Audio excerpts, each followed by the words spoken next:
Thanks for joining me today. I have a cute little project to make out of felt, and it's really easy. We're going to make this little pin cushion, and it's a sweet little one because it looks just like a cupcake. So it's great for you if you're a home sewer and you've got scraps of felt lying around, or if you're wanting to make a little sewing box for somebody. This will make a great project. So let me set that aside, and I'm going to show you what you will need to be able to complete this project. You're going to need a tin. Now, where I live, we get tuna in this kind of tin, and I'm going to be using a tuna tin, but you could use something similar. So you can see it's quite narrow in depth compared to the others. Need to make sure that you wash it out really, really well. Then I'm going to need some paper, and I'm going to use this to make a pattern. So on my tuna tin, I have drawn a line, and I've simply just taken that line, placed it on the piece of paper, and I'm going to roll this over and over and over and over until it meets the other side, and then I'm going to add on a little bit to give it a flap. So for my particular tin, I have measured the height of this and given myself a little bit extra on either side, as you can see there, just so that I have some seam allowance. And then I have just simply rolled this tin along to get my pattern piece and given a little bit extra for the seam. So my measurement for my band that's going to go around the side of my little cupcake, which will be the red in this particular one, that's 28 centimeters and the height is 4.5. Then I have simply just taken a piece of paper and I've traced around the base of my tin. And always when you trace around the outside edge of something, you will see that it is slightly bigger than if you had to trace it with something that was really close by. So normally you've got a seam allowance in there just because you've traced it. I cut that out, and then I'm going to need to have one piece that's going to be for the base of my little cupcake and a contrasting color for the top. So in this case, I will use yellow to make that up.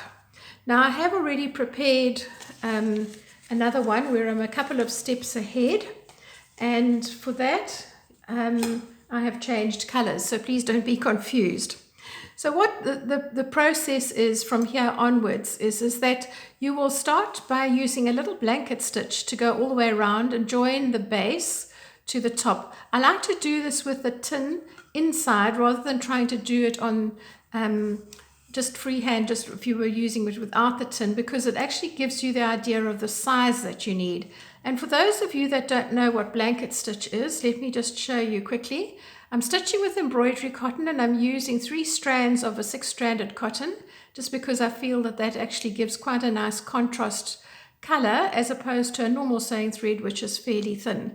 So for the blanket stitch, I'm wanting to pick up the edge of my one piece of felt, which is going to be the top, and I'm going to push it through to the other side, and then I just simply put my needle between the front and the back of that stitch and pull it through, and it gives me this kind of I suppose a little U-shaped kind of stitch that goes all the way around. So I'm going to continue with this all the way around the edge, pushing it through and then just moving it through the center of the loop to create my blanket stitch. I'm just going to put my needle on the side for now.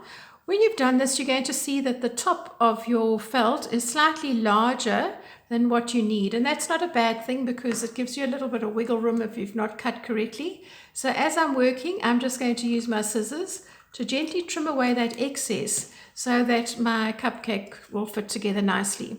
And then when I've completely stitched all the way around there, I'm just going to use some stuffing, and I'm going to pop this in here and make it really nice and firm. You need to press this down very, very firmly. So you could use something like the back of a kebab stick just to press it down in the corners. And I like to do this as I'm stitching because it makes it a little bit easier to get into the furthest corner, because obviously as I get closer and closer, the hole for pushing the stuffing through will get a little bit tighter. And when you've sealed that completely, the last thing that you're going to need to do is just to have a little pom-pom, and you're going to need to glue that on with some glue. I normally just use fabric glue for that. So how easy is that little project to actually make a very, very nice little cupcake present? And you'll be able to then make up a little sewing basket or just have something fun on your sewing table as you're working. Okay, I hope you've enjoyed that, and I look forward to seeing you in the next video. Bye.